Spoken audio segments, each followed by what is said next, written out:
پاک فوج کے ترجمان نے کہا ہے کہ سینئر صحافی ارشد شریف کے قتل کی صاف و شفاف اور غیر جانبدار تحقیقات بہت ضروری ہے۔ DGISPR بابر افتخار کا کہنا تھا، ارشد شریف متحدہ عرب امارات سے کینیا اس وقت روانہ ہوئے جب دبئی کے ویزے کی میعاد ختم ہوئی۔ ہماری اطلاعات کے مطابق کسی نے بھی سرکاری سطح پر ارشد شریف کو دبئی سے نکلنے پر مجبور نہیں کیا۔ 5 اگست 2022 کو خیبر پختونخوا گورنمنٹ کی جانب سے ARY اینکر ارشد شریف صاحب کے حوالے سے ایک تھریٹ الرٹ جاری کیا گیا۔ یہ threat alert chief minister Khyber Pakhtunkhwa کی خاص ہدایات پر جاری کیا گیا۔ اس حوالے سے وفاقی حکومت یا پھر سیکیورٹی اداروں سے مزید کسی قسم کی معلومات شیئر نہیں کی گئیں۔ پریس کانفرنس کے دوران پاک فوج کے ترجمان کا کہنا تھا، UAE روانگی سے منسلک دستاویزی معاملات کو کس نے سر انجام دیا، وہاں قیام و تام کا بندوبست کون کر رہا تھا، کس نے انہیں کہا پاکستان واپس نہ آئیں ورنہ انہیں مار دیا جائے گا، کس نے انہیں یقین دلایا کہ کینیا جیسے ملک میں وہ محفوظ ہیں، ارشد شریف کی میزبانی کون کر رہا تھا، پاکستان میں کس کس سے رابطے میں تھے، ارشد شریف کی وفات سے منسلک کردار وقار احمد اور خرم احمد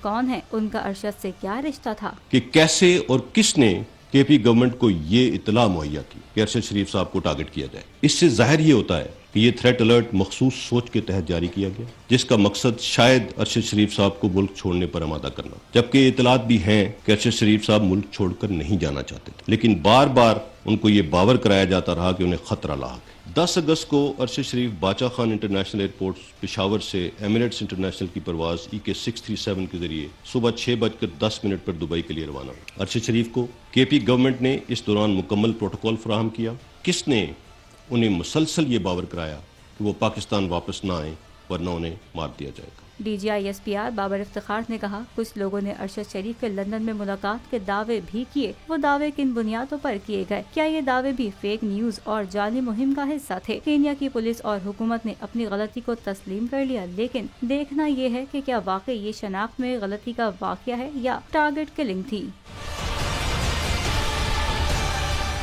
میں آج آپ کے سامنے لانگ مارچ کا اعلان کر رہا ہوں، جمعے کو میں لیڈ کروں گا اس کو۔